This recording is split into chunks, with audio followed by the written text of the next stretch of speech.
Welcome, dear readers, to Cover My Ass, where baffling books are reviewed but not read by yours truly. My name is Stan. And I'm Kay, and remember, we only judge a book by its cover. So, Kay, yes, just Stan. to quickly catch everyone up on the unnecessary lore that has sprung up about this literary podcast, I have recently changed my name in order to win an election for mayorship of the library, the village of Librorium that I built out of books and bookshelves out of your library. And the only thing standing in the way between my humble self, your beloved co-host, and guest of your library for some 84 weeks now, and essentially unlimited power, is your legal review of the electoral process. Yes. And my very quick last-minute name change to seize at least 25% of the... last minute is a bit generous. It's more of an ex post facto affair. That sounds like one of those legal words. Yes. Did you look that up in the law books that I built Librorium on? I did have to dig a bit to get down far enough to get to the foundation. No, but this is how... Yes, this is what I respect about you so much. You're always delving quite deep, quite literally. That's a nice helmet with a light on. I hope you were safe. Oh, yeah, I'm fine. Okay, I'm very pretty good at building supports with books and stuff. We have that in common. We have so much in common. Mostly mental support from books, but, if you do it right, you can get physical as well. So, especially 50 Shades of Grey is very useful for that.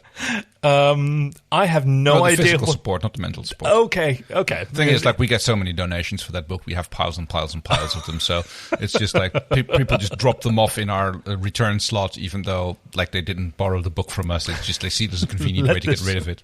Let this book pass for me. A lot of Harry Potter books recently as well, by the way. Gosh, yeah. I wonder what. I wonder what prompted that. So they make very good supports if you pile them up high enough. Certainly can provide a lot of support, like the Harriet Porber, a book that one Chuck Tingle recently released in response to... I don't think I'm familiar. Are you not familiar with Chuck Tingle? No, I'm not. Okay, so Chuck Tingle is an anonymous author of books like Pounded in the Butt by My Gay Unicorn Quarterback. I think I've heard about that one. Were there any werewolf books? Oh, gosh. Yeah, I kind of figured there would have been. There was also the Tide Pod. Oh, well, yes. I mean, it jumps on the cultural bandwagon a lot, apparently. Yeah, and then he started doing lady tinglers for female pairings, and it got super inclusive. Okay, I'm always for that. Yeah, exactly. And so his book Harriet Porber and the Phenomeloposaurus or something about a trans wizard at a wizarding school. Bang. For several weeks there outsold Harry Potter on Amazon. Nice. Yeah. I hope we get one of those in the return slots anytime soon. I'd be happy to read it. Chuck Tingle has made public appearances, but he always has a bag over his head with eyes cut out. Okay, so we don't even know if it's always the same person. It's so great. It's a bit like Daft Punk then, I guess. The Daft Punk of the literary world. Daft Punk is two people. So it's half of Daft Punk. Wait, no, but it's two. There's two. Is there any question that there's more than two people? That they're just... We don't know. It could well be. Well, then why wouldn't they all want to be on stage? Or maybe they take turns. Maybe just maybe it's not always the same two people on the same album or at the same show. Whoa, okay, you've just blown my mind. I mean, this is one of the many hypotheses about Shakespeare, that it was actually maybe it was a pen name. A collective. It wasn't. No, I'm pretty sure there was a real Jonathan Shakespeare, I believe his name was. No. No? No. Oh, okay. Jack. Keep going, Jack Shakespeare. What do you Willibrord. Okay, now I think you might be confused with Jonathan Star Wars. Yeah, no, okay, so the problem with the election was that, I mean, the vote was clearly for Stan. Yes. However, there are... 3 out of 4, 75% of the votes. So Stan clearly won. Yes. But we have 4 candidates named Stan. So... Can we Daft Punk it? Take turns? Yes. I don't know. We'd have to talk about with the other stands. You said you've done the research. Yes. I know for a fact that the other stands, who are 3 raccoons in a trench coat, would totally support this, because that's how they do their trench coat shenanigans. Well, yes. They take turns who gets to be on top and gets to look out, and who gets to be the nipples and who gets to be the legs. nipples. Fair enough. Their favorite position is nipples. I don't know why. You'd think that the head part and the feet part, they have the most agency because they decide what to say and where to go. But the middle part has the hands, so they're more at snack grabbing height. So I think that's probably the reason why anytime you see Stan grabbing a pack of snacks and it disappears into his inside pocket, no, it's not going in the inside pocket. Into middle Stan's mouth. Whoever gets to be nipple Stan at the moment, and one day, besides being nipple Stan, I can probably also be Mayor Stan. What's the problem here? If it's good enough for Jonathan Shakespeare and Daft Punk, well, it's good enough for Librorium, surely. Please, okay, please. Well, okay, can I be 1/4 of the mayor, please? We'll have to talk about it with Stan. We'll have to arrange a meeting. That sounds dangerous, so I'm going to leave that to you. Okay. Yeah, that's okay. fine. So you're going to arrange a meeting a meeting with you and Stan, and then we're going to work this out. I bet you they're going to be. I bet you they're just going to be all over it. It's going to be great. They're going to be over someone, that's for sure. Yeah. Oh, this is so great. I'm just 1 week away from that would be interesting. Final success. Maybe trial by combat. No, please, no. Why would that be? For whom? Oh, I thought. For whom would it be? For whom would it be amusing? For me. Okay, so what you really want out of all this is to see me being mauled by 3 raccoons. I was thinking we could use the 50 Shades of Grey books to build maybe a fighting pit. Why don't you get on that? That sounds like a good project for you. Kind of build. I've got to sort of put my foot down here because I think that what you want out of this is to see your beloved co-host being adorably mauled by three power hungry raccoons. What are you afraid of? I mean, you outweigh 3 power-hungry raccoons. You outweigh 3 raccoons. Well, thanks. I mean, I haven't had a lot of chance to work out since I demolished the Threegle 3. Way to make somebody feel self-conscious about, hey, okay, so it's a raccoons aren't that heavy. Come on. It's a weird. Well, they haven't had much of a workout since they've been in charge of guarding Librorium either. Oh, because okay. While I initially built it as a fortress against the enemy of the library, we don't seem to have a lot of those. No, I was trying to tell you that, but you wouldn't listen. Look, if it's going to take trial by combat in order to convince you to let me be mayor of the village that I've built, then yes, I will do that. I'll even build the fighting pit, and you can just marvel. Right. We'll see how that went next week. If there is a next week. But so we better make this week count. What do we have in store for our readers this week? We have a lovely book this week. It is very well be our last episode of the Other Stands Have Their Way. It is called The Devil Downstairs. And it took me a little while to figure out that was the title. Yeah. Because there's a lot on the cover. It's comic striptease fantastic science fiction. It was published on January 35 cents. Oh no, wait. Yes. And yes, it's called The Devil Downstairs. It doesn't actually have an author mentioned on it. So my God. I don't actually know whom it's by, but yeah. We don't actually know who the author is. Let's say that the author was Comic Striptease. This is that unusual. That sounds like a fantastic name. Would you like to be called Comic Striptease? Yes, I would. If I ever go do drag, that will be my name. My name will be Comic Striptease. I can't believe that I just named myself Stan when I could have been Comic Striptease. So it doesn't seem to have an author on the title. So title's very rare. No, I know that you're waving. I want to take it over again, but that would actually be a real thing if everybody always put their own name in their books titles. Book by book named. Well, never actually, we did that for a while, where we've prefaced every title with the name of the author, such as my absolute favorite, Orson Scott Card's Gay Razzmatazz. Yeah, it's a good search engine optimization shenanigans. So I found that the author is P.F. Costello. P.F. Costello. That sounds fake. It is fake. It's a house pseudonym for presumably. So it might presumably fake Costello. Very good.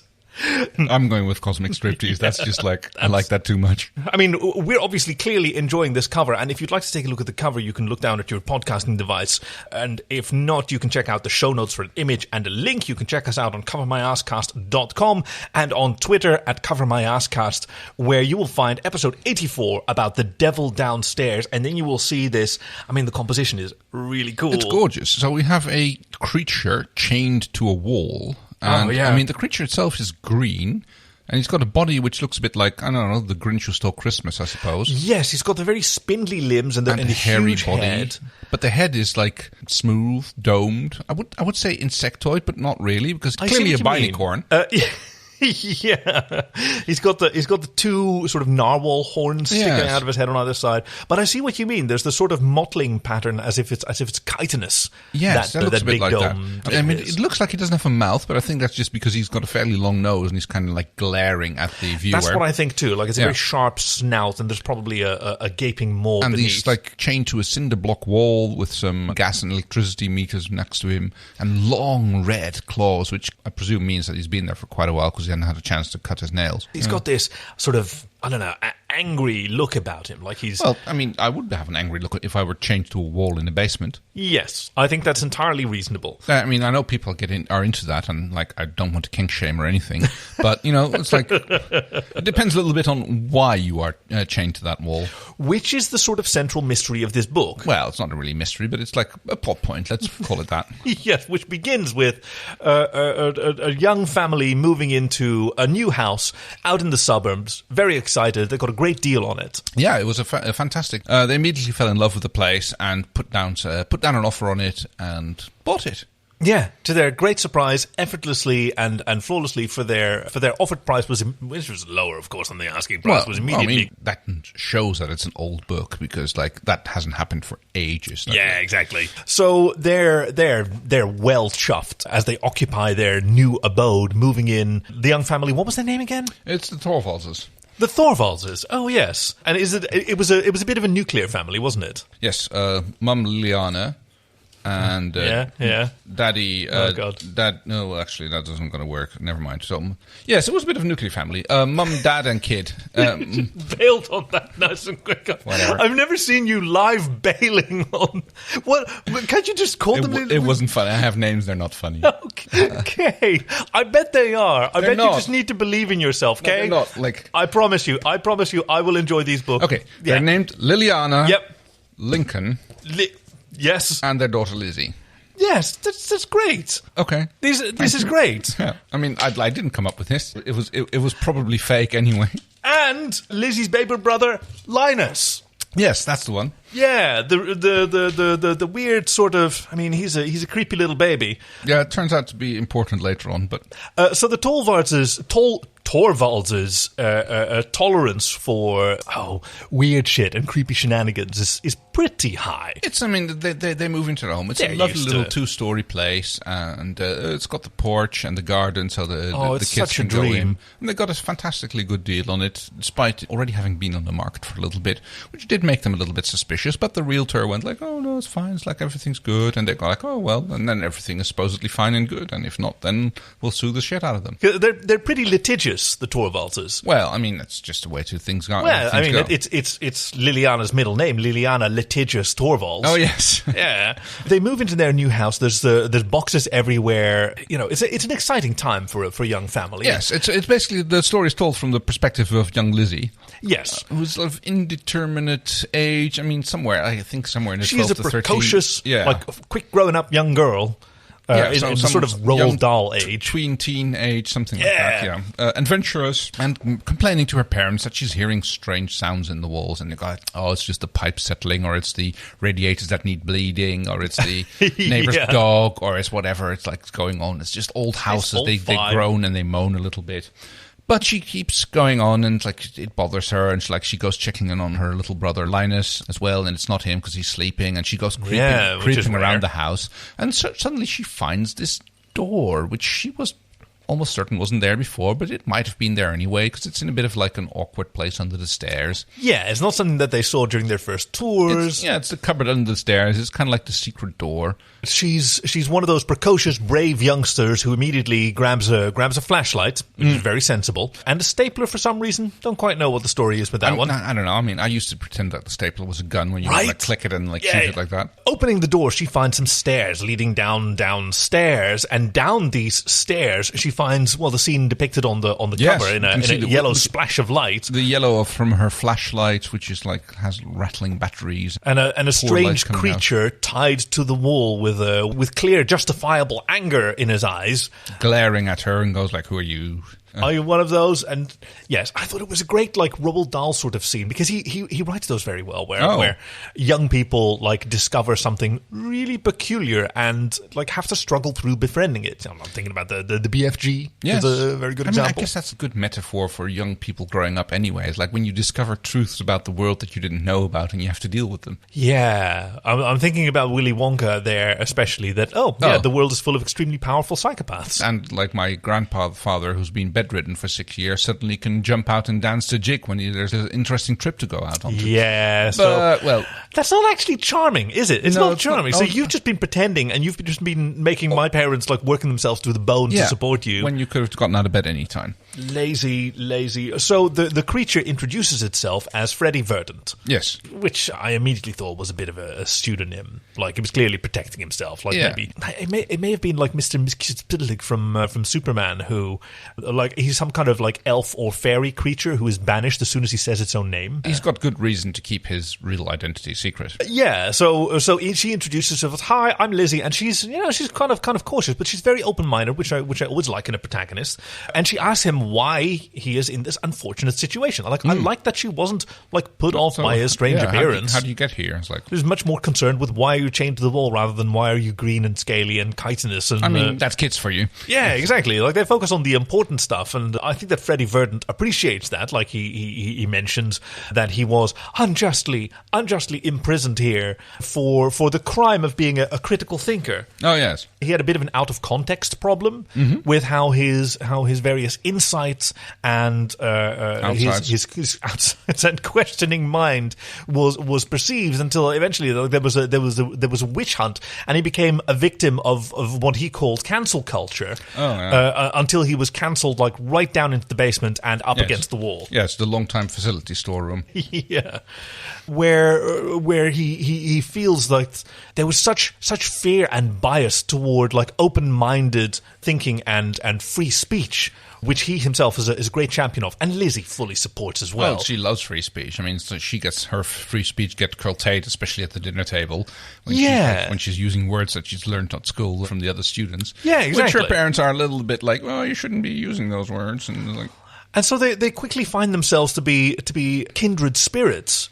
Both critical thinkers, both like proponents of free speech, and a great friendship soon blossoms between them. So obviously she decides to free him from his predicament. She finds a way to undo the shackles that bind him to the wall and set him free and allow him to emerge from the basement. She introduces them to the family the next morning, and her parents, she's quite clever about that. Yes, well.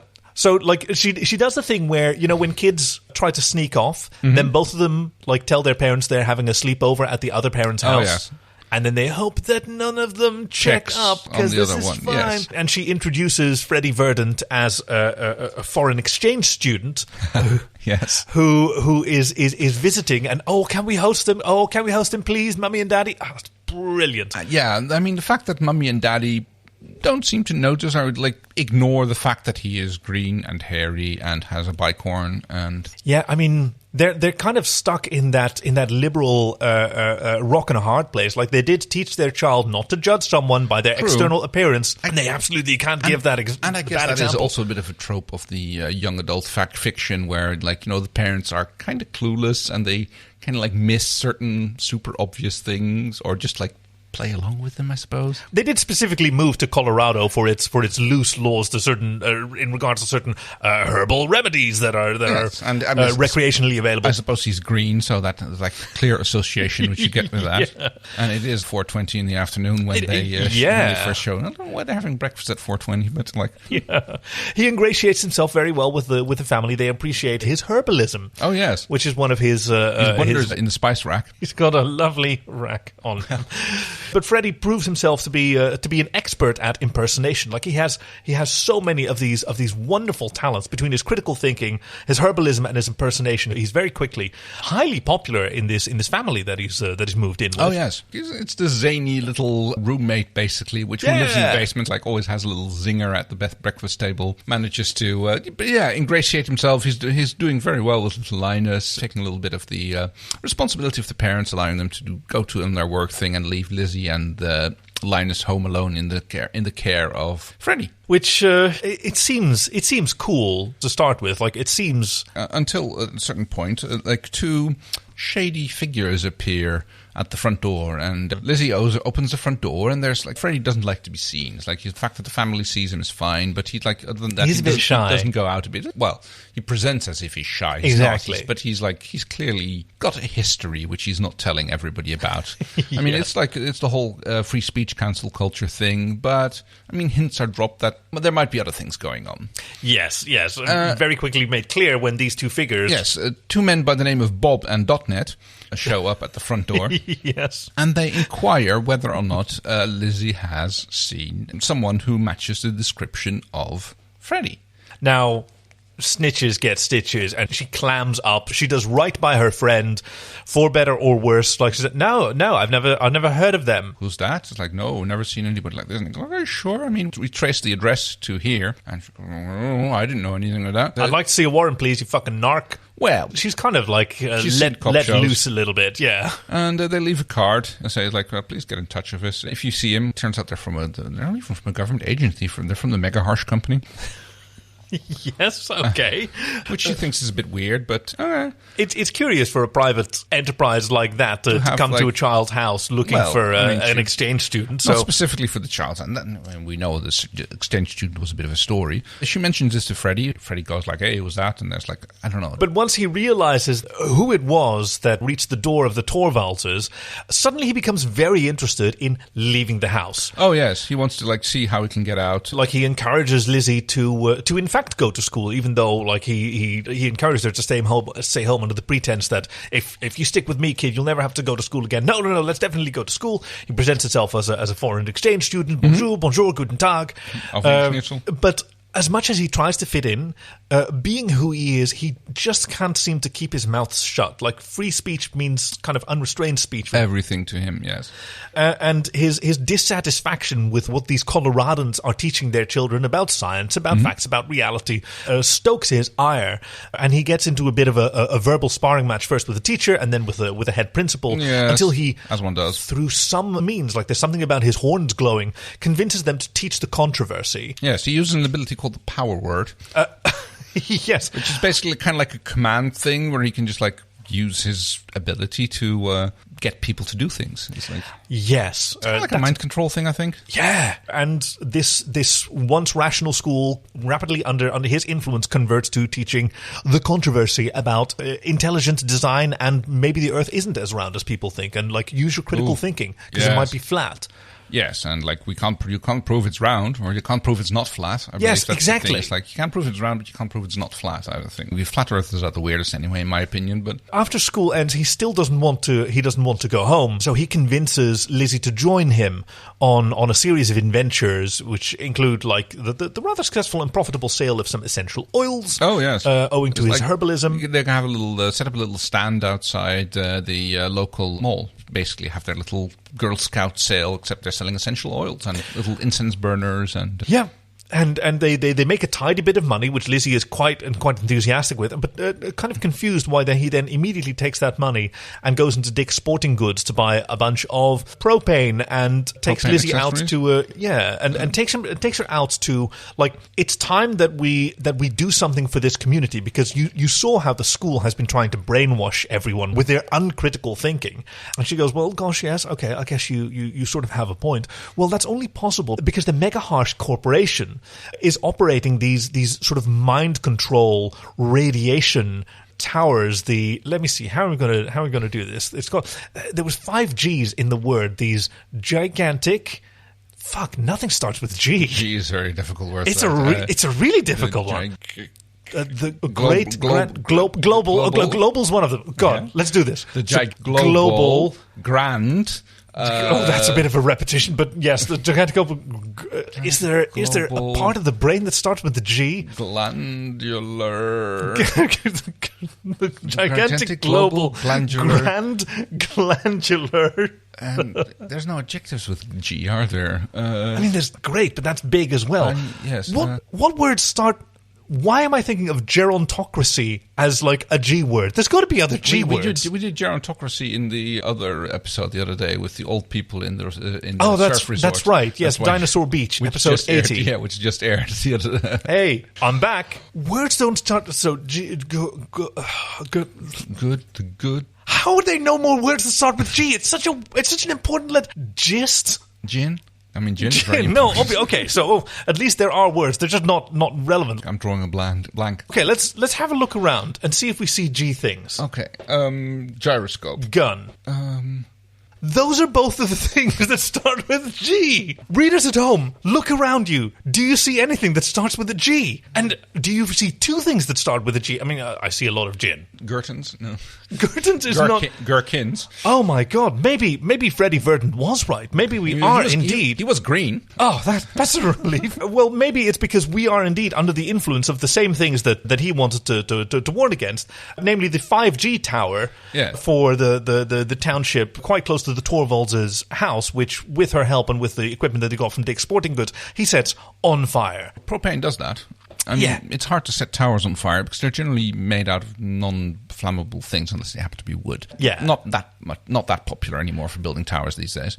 And it wasn't even that successful, but Freddie does demonstrate like one of his additional powers. This is like he focuses his horns on the tower, and he emits his steel melting beams. Yes, he calls it the power point, which he uses to point his horns at an object and then use it to melt these things. Yeah, because even with kerosene, which he brought as well as the propane, like that doesn't melt steel beams. No, he says everyone knows that. Everybody knows that. You can't do that. Having done that, set it on fire. They head on back home, where parents have like locked doors, and he uses his power of access to get back into the house. Get it now.